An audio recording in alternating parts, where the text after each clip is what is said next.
Welkom bij Scheldemondig. Mijn naam is Jan Rubbens, presentator, en we nodigen mensen uit met passie.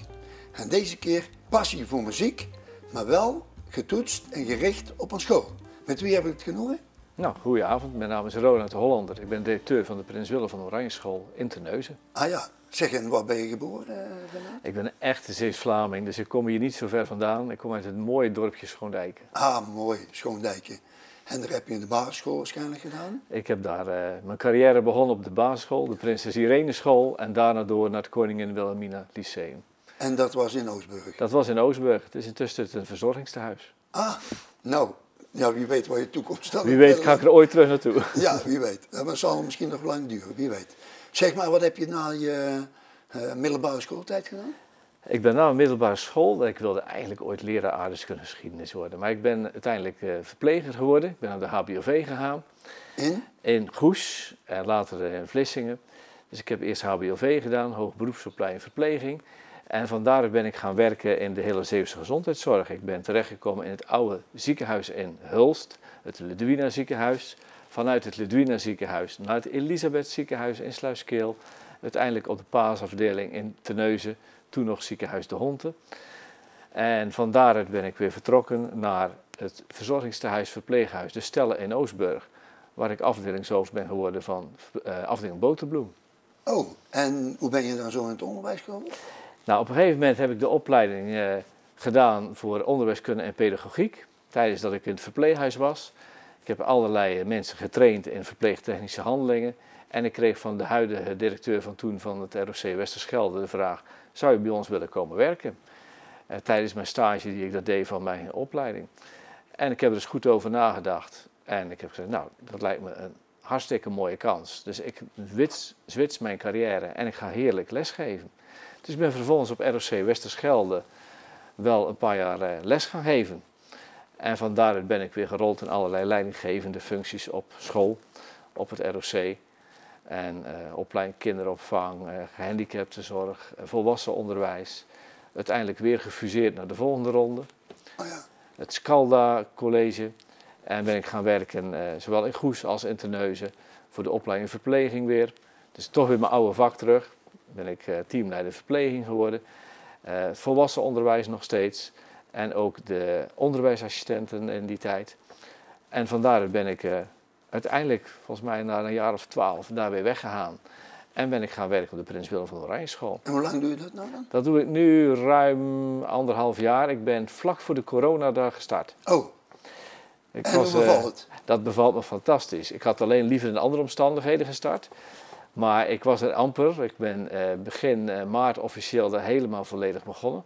En zoals jullie weten is de corona de tweede week van maart uitgebroken en moest de school voor het eerst dicht. Okay. Dus het was een heftige tijd om te starten. Ja. Zeg, en hoe groot is jullie school eigenlijk? Nou, de school de Prins Willem is best een grote basisschool. Zeker voor Zeeuwse begrippen is die groot. Er zijn ongeveer de teldatum rond de 350 kinderen. Zo, meteen rond 1 oktober. En dan gedurende het jaar komen er steeds meer kinderen bij in de kleuterklas. Dus ik denk dat we richting de zomer zo rond de 400 kinderen zullen zitten. Ja, als we nou even de basisscholen onder de loep nemen. Hè? Hoeveel instanties zijn er nou die scholen aansturen? Nou, het zijn er nu niet veel meer. We zijn natuurlijk bijna allemaal gefuseerd tot de stichting, ja. scholenstichting Elevantio in het basisonderwijs. En dat zijn bijna alle scholen in Zeeuws-Vlaanderen, van Hulst tot in West-Vlaanderen. Er zijn nog 3 schooltjes over die onder Escalda scholen nog zelfstandig zijn. Oké, en dat Elevantio, wat betekent dat? Elevantio is eigenlijk een club van basisscholen. En het woord Elevantio is een verzonnen woord, het is een niet bestaand woord. Maar het is afgeleid van eleven, van verheffen. Oh ja. En verheffen in de danswereld is iemand optillen tot een hoger niveau, tot een hoger level. En we proberen natuurlijk als stichting Elevantio de kinderen allemaal te verheffen naar een hoger niveau van kunnen. Okay. En van zichzelf te ontwikkelen. Ja, dat is belangrijk natuurlijk, hè? Dat is precies waar we het voor doen natuurlijk in het basisonderwijs. Kinderen komen binnen als 4-jarigen en we hopen dat ze een basis hebben, zoals het woord al zegt, basisonderwijs, als ze 12 zijn, als de school verlaten. Ja, nou, we hebben wel eens een keer meer samengesproken.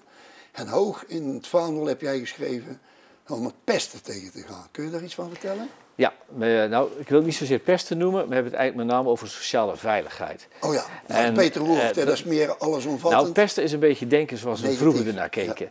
Ja. Dan zei iemand pest en iemand is de gepeste. En wat deden we vroeger? En vroeger is nog niet zo lang geleden, maar dan zeiden we, nou, die peste die komt er even bij, de gepeste ook, die zetten we bij elkaar, we gaan het zogenaamd uitpraten. Nou, ze waren nog niet buiten op het plein en er waren geen volwassenen meer bij. En degene die pestte pakte die slachtoffer nog een keertje en zei, jij moet nooit meer iets vertellen. Want dan pak ik je. Dus het hielp gewoon niet. Dat beleid hebben we losgelaten. Dus we zitten nu in sociale veiligheid, wat eigenlijk betekent dat we gaan kijken van hoe kunnen we kinderen helpen. En er zijn kinderen die opvallen op een school, misschien wel bij de voetbal. En er zijn altijd gastjes die bij de voetbal iets te fanatiek zijn en dan boos worden als ze niet kunnen winnen. Die gaan te ver. Nou, kinderen kunnen bij ons op school, die kunnen melden als iemand anders te ver is gegaan. Val jij nu op, heb je misschien wel 40, 50 van die meldingen in 4 weken, dan zie ik dat op mijn desktop. En hoe melden ze dan schriftelijk? De kinderen kunnen dat melden via de website, er zit gewoon een knop op, daar ga je naartoe. En dan vul je even kort in wat er is gebeurd en waar het is gebeurd. En dat doet niet de ouders? Dat kunnen ouders ook doen, dat kan het kind zelf doen. Zeker vanaf groep 5 doen ze dat zelf. Ja. De jongeren helpen de ouders mee, maar ook de leerkracht kan het doen. Oké. Dus ook van situaties in de klas gebeuren. Nou, en wij zien, als directie van de school, zien wij welke kinderen er opvallen. Oh ja. En als je opvalt, dan kom je bij mij langs en dan gaan we bespreken. Nou Jan, jij valt op en je weet vast wel mee wat. Lukt het jou om ermee te stoppen? En wat zegt Jan dan? Ja, ik ga proberen. Nou, hartstikke fijn Jan. Ja. En dan stopt Jan daar, de helft van de kinderen stopt al naar het ene korte gesprek. Echt waar joh? De andere helft gaat nog even door, die komt na een aantal weken weer terug. En dan is de boodschap, Jan, het is niet gelukt om het zelf te doen, dus nu gaan wij jou helpen. En hoe doe je dat dan? Nou, bijvoorbeeld als jij dat jongetje bent die tijdens de voetbal in de problemen komt, is het ontzettend makkelijk om jou te helpen. Want dan zeg ik, nou, dan brengen we jou even niet in die situatie. Dus als jij op het plein komt, dan ga je even een van de andere activiteiten doen op het plein. En ga je even niet buiten in de voetbal zitten. Dus je gaat even niet voetballen, dan ga je even iets anders doen. Ja. Zodat je niet meer in die situatie komt, probleem opgelost. Oh ja. Dus zo simpel, zo bazaal werkt wel dit systeem. Nou, mooi dan. En kun je dan ook aan de statistieken zien dat er dus echt... Nou, je ziet ongeveer, als je dit invoert en je begint een nieuwe schooljaar, dan zie je dat het nu ongeveer, we zitten nu in oktober, november, dat het, de game is on nu, hè, nu zie je het gebeuren, nu zijn de eerste kaarten uitgedeeld. Richting de kerst zakt het al helemaal in. En na de kerst zie je dat het eigenlijk bijna weg is. Mooi. Dus je gaat het controleren. Dus eigenlijk zeg je als volwassene, wij weten wat hier gebeurt. Jullie weten het in de klas ook allemaal. Ja. Jij weet het zelf ook. Je hebt nu de kans om te stoppen. Je kunt elke dag die keus maken. Ja. En dat lukt gewoon. Ja. En als het niet lukt, dan gaan we jou helpen. Mooi. Dus geen straf, geen boze leraren, geen verwijt naar de ouders van je hebt je kind niet goed opgevoed of wat dan ook. Nee, wij gaan jou gewoon helpen om uit die situatie te gaan. Ja. Maar zijn er dan toch niet altijd ouders die dan toch... we hebben een prinsje, we hebben een prinsesje, want ja, je ziet overal toch om je heen, hè? Nee, dat is gewoon niet waar. Kijk, Echt niet? Ouders die zijn ontzettend betrokken. En natuurlijk vind je het vervelend als jouw kind te ver gaat af en toe. En dat weet je zelf ook. En dan is het hartstikke fijn dat de school daarvoor zorgt. We verwijten ouders ook helemaal niks. We zeggen ook gewoon, het is onze verantwoording als school. Wij gaan hier over de sociale veiligheid. Het is ons probleem als het uit de hand loopt, dus wij lossen het ook op. Mooi. Dus ouders hebben er ook helemaal geen werk aan. Wij zorgen ervoor dat die veiligheid er is voor iedereen. Zodat iedereen met plezier naar school kan. Ja. Maar je moet wel beseffen dat een kind elk jaar ongeveer 1000 uur naar school gaat. Ja. Dus als je over de hele lagere schoolcarrière hebt, je het over 8000 uur. Ja. Stel je dan gepest wordt, dan... Ja, stel je nou eens voor dat je het niet naar je zin hebt. Ja. Ja, ik moet er niet aan denken. Dat je iedere keer, we zitten op je stoel, dan bij je tafel, en dan loopt iedere keer een meisje of een jongetje loopt langs je en die geeft je iedere keer net een tik tegen je oor. Ja. En de juf ziet dat niet of de meester. Nee. Maar jij vindt het zo vervelend dat je niet meer naar school durft te komen. Maar degene die die tik uitdeelt, die denkt gewoon dat het misschien leuk is. Die denkt dat het leuk is. Ja. Die doet het misschien wel niet om te pesten. Oké. Goed. Dus dit systeem werkt op die manier. Nou. Dus dat je eigenlijk zorgt, kinderen komen uit die situatie. En anderen hebben er ook geen last meer van. Nee. Nou, mooi. Iedereen tevreden. Ja, iedereen tevreden. Daar gaat het om. Hè. Goed, we hebben ook een aantal foto's gekregen. En de eerste is, je zit ook bij een politieke partij. Licht maar even toe. Nou, wat u nu ziet is de verkiezingen van 3 jaar geleden. We hebben bijna weer nieuwe verkiezingen. Ik ben lid van de Partij van de Arbeid in Terneuzen. En we willen natuurlijk dit jaar weer zoveel mogelijk stemmen hebben om te zorgen dat we weer in de raad zijn. Zodat we juist de goede dingen kunnen doen die wij voor staan en die we willen. Ja. En dat gaat natuurlijk bij ons over het sociaal beleid. En het gaat over natuurlijk het verenigingsleven dat mij aan het hart gaat om dat weer sterk te krijgen. En het buurt- en clubhuiswerk. Maar ook natuurlijk gewoon de woningproblematiek die er nu volop is. En de stadsvernieuwing die vorm moet krijgen. Ja, dus in maart 2022 zijn er weer gemeenteraadsverkiezingen? 16 maart zijn de verkiezingen weer. En ben jij verkiesbaar? Absoluut. En weet je al waar je staat op de lijst? Of is dat... Dat is nog niet officieel bekend. Dat wordt pas in december bekend. December 2021 wordt bekend. Wordt dat bekendgemaakt. En daar gaat natuurlijk niet ik als persoon over, maar daar gaan de leden van de partij over. Oh ja. En ben je ook nog gemeenteraadslid pas geworden, begrijp ik? Ik ben in oktober gemeenteraadslid geworden. Ja, we hebben hier een mooie foto van dat jij door de nieuwe burgemeester van Terneuzen dat je geïnstalleerd wordt. Ja. Ja. En wat was dat? Dat was in het Scheldetheater, want vanwege de coronamaatregelen konden we nog niet in de raadzaal. Dus moesten we nog in het Scheldetheater zijn. Dus je ziet, het is wat onpersoonlijker, wat grotere afstanden tussen de tafels. Op zich wel een heel mooi formeel moment. En een unieke kans die ik kreeg. Ja. En dat was omdat een van onze collega's in de raad stopte. En wegens gezondheidsredenen. En kreeg ik de kans om nu een half jaar voor de verkiezingen toch heerlijk warm te draaien. En goed te oefenen en te trainen, zodat we straks het nog beter kunnen doen. Ik weet dat er verschillende manieren zijn om beëdigd te worden. Waar heb jij voor gekozen? Ik heb de eed afgelegd. Oh ja, en de eed en je hebt de gelofte. Je kunt de belofte afleggen of de eed. Oh ja. En de eed zegt natuurlijk zo waarlijk helpen mij God Almachtig. En met de andere is ik beloof het. Oké. Nou, behalve natuurlijk dat je actief bent in de politiek, ben je ook actief in de muziek. Want in mijn aankondiging heb ik gezegd, passie voor muziek. Absoluut. Vertel. Nou, wat je nu ziet is de Tomorrow Band. Dat is een van de orkesten waar ik bij betrokken ben. En dit is een orkest van eigenlijk jongelui en oudere jongelui tussen de 12 en tot de 70 toe zou prima kunnen.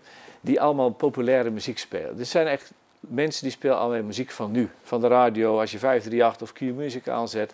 Dat is het repertoire wat zij spelen. Nou, daarnaast bestaat er ook nog een jongerenafdeling van. Voor kinderen tussen de 6 en de 12 jaar. Gaat mij natuurlijk extra aan het hart. Ja. Dat zijn de kinderen van mijn school onder andere en van andere scholen. Die spelen uiteraard ook populaire muziek, maar wat eenvoudiger. En dan is er nog een groep voor wat mensen die het op een andere manier vorm willen geven en die wat ouder zijn. Dus er zijn 3 orkesten die onder de paraplu van deze stichting Tomorrow Band Beheer vallen. En ik ben de voorzitter van Tomorrow Band Beheer. En dat is een beheersclub die alle instrumenten in bezit heeft, die deze 3 aparte verenigingen gebruiken. En waar repeteren ze dan? De hele stichting is gevestigd in Toonbeeld, in de muziekschool. Oh ja. En dan met name in de onderste verdiepingen van het gebouw hebben ze eigen oefenruimtes, helemaal compleet ingericht. Echt mooie studio's en plekken waar een orkest kan repeteren. En dan repeteren de 3 orkesten, alle 3 wekelijks. Ah, en dan is er natuurlijk nog een keer intocht van Sinterklaas, hè? Ja, nou, daar ga je er natuurlijk naadloos naartoe, want we zijn natuurlijk nu al begin november, dus we gaan richting de Sint. Ja. 13 november komt de Sint dan in Terneuzen. En dat doen we weer uniek bij de grote nieuwe buitenhaven. Sinds een lange tijd gaan we weer terug naar de oude haven, zodat de Sint met zijn mooie sleepboten weer aankomt aan de kade in Terneuzen. En deze band die je net zag, die Tomorrow Band, en ook die kleintjes, de Future Band heten die vormen samen dan de Pieter Band. En dat doen ze al vele, vele jaren. Mooi. En wat voor muziekinstrument speel je dan zelf? Ja, ik speel zelf trompet.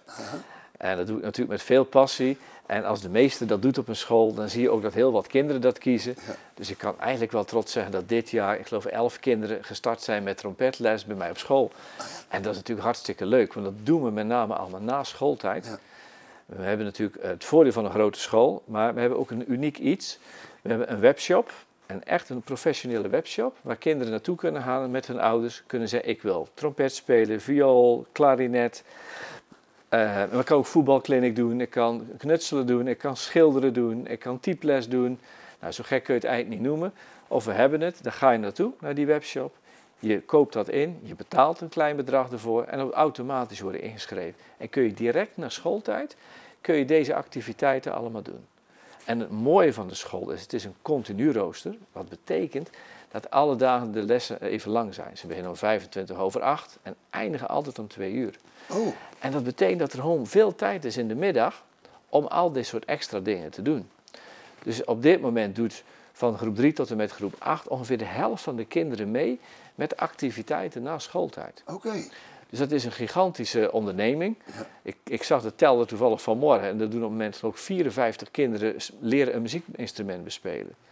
Dat is uniek. Als je dat op een dorp hier in de buurt zou vertellen, dan zou menige dorpsfanfare groen en geel van worden, denk ik. Ik denk het Hè? ook. Als je 54 leerlingen hebt op een instrument. Maar daarnaast doen er ook, ik denk, een 20-tal sportactiviteiten mee. Voetbalkliniek, ook zo'n aantal. Dus als je die allemaal optelt, kom je bijna rond de 150 kinderen die dus elke week zo'n activiteit doen na school. En welke optredens doen ze dan nog meer, behalve voor Nou, Sinterklaas? ze hebben natuurlijk pas geleden op zaterdagavond of zaterdagmiddag in de speeltuin Oranje Kwartier opgetreden. Afsluiting van het seizoen. Daar hebben deze kleintjes natuurlijk opgetreden. Trouwens ook de grote, de Tomorrow Band ook en de Future Band samen. Dus gaan ze apart optreden. En het was voor hun het eerste echte optreden na corona. Dus dat was best wel spannend voor de kinderen. Ja, dat geloof ik, ja.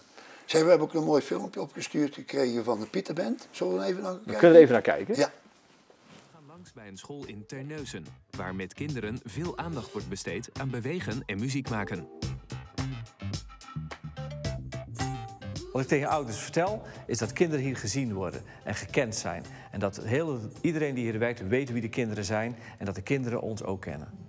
Dit is de Prins Willem van Oranje School, een van de grootste scholen in Zeeland en de grootste school van de stad Terneuzen. We gebruiken bewegend leren om kinderen in staat te stellen om zaken sneller te onthouden. Dus door het springen, door het bewegen en niet na te denken met waar ze mee bezig zijn, komen direct in het automatisch gedeelte van de hersenen, waardoor ze die kennis direct voor zichzelf hebben vastgelegd, dus geautomatiseerd. We hebben een breed scala aan activiteiten, die hebben we tijdens de gewone lesdag op school, maar ook direct aansluitend aan schooltijd.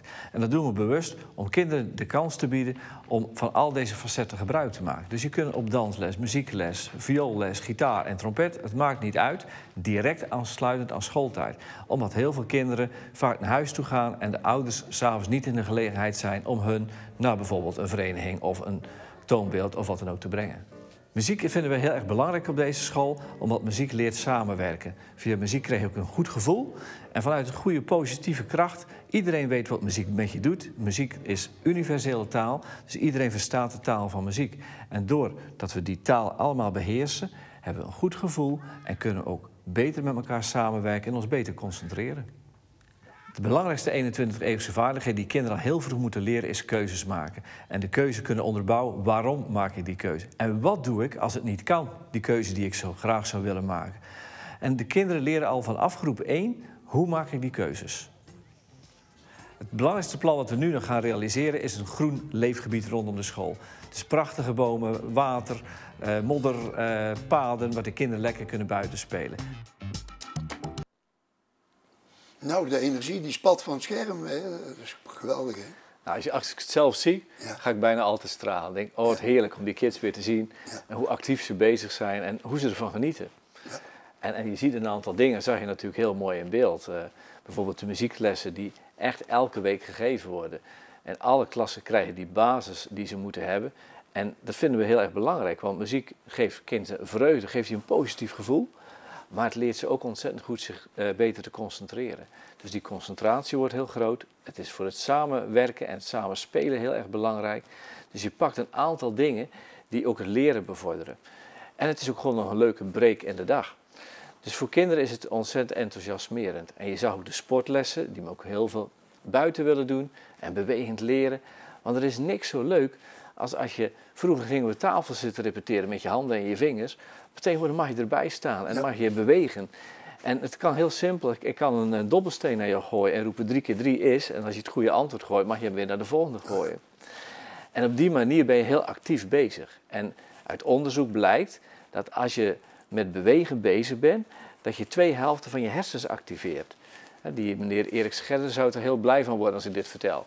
Maar het betekent eigenlijk dat je dus automatiseert een aantal dingen. Die als je gaat stampen, kost het je heel veel tijd. Maar als je het op deze manier doet, met bewegingen erbij, gaat het heel snel. En bijna vanzelf. Ja. En blijft die kennis direct hangen.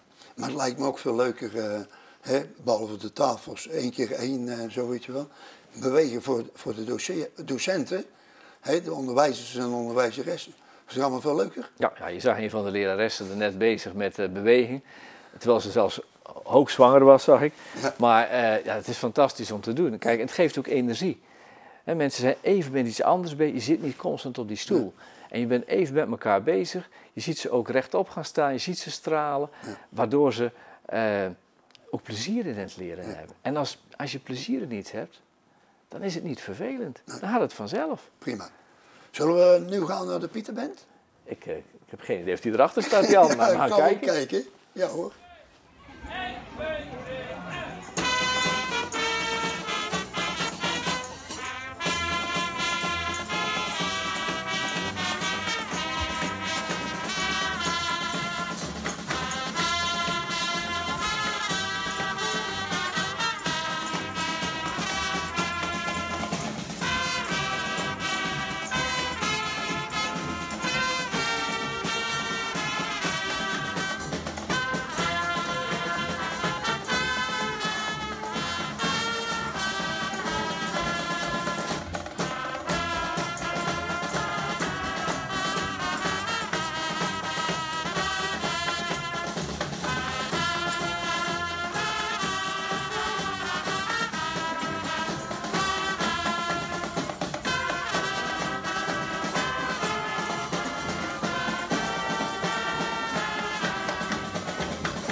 Nou, met vlag en wimpel, hè? Heel mooi Pieterband. En jij bent dan de dirigent en eigenlijk de trompetist. Ja. Maar het viel me op, van wanneer is dit filmpje? Want ik zag nog geen veegpieten. Dit is van voor de coronatijd, Jan. Dus ja. Die tijd hadden we nog gewoon allemaal... dus 2 jaar geleden? Ja, volledig gesminkte pieten. Ah, ja. En waarom zijn we nou overgestapt op veegpieten? Eigenlijk is het natuurlijk een natuurlijk proces wat je ziet. kijk, wij gaan uit van de kinderen. En de kinderen zien het Sinterklaasjournaal, zien ze al weken van tevoren. Nou, wat zien ze op het Sinterklaasjournaal? Wat voor soort pieten? Nou, veegpieten. En dan zou het toch raar zijn als je dan in Terneuzen aankomt, dat er in één keer allemaal volledig gesminkte pieten zijn. Dus voor een kind is het veel logischer, wat ze op tv zien, zien ze ook bij de aankomst. Dus er is geen enkele discussie over. De pieten in Terneuzen zien er zo uit als op tv. En dat is ook bij mij op school toe. En als je uitgaat van het kind, wat een kind belangrijk vindt, wat een kind ziet op tv en waar je denkt van nou, dat gaat het verhaal mee verder, dan is het een natuurlijk proces. En dan ben je van heel die discussie af van voor- en tegenstanders. Ja. Want het draait niet om die voor- en tegenstanders. Het draait om de kinderen. Ja. Het is een kinderfeest en dat moeten we vasthouden.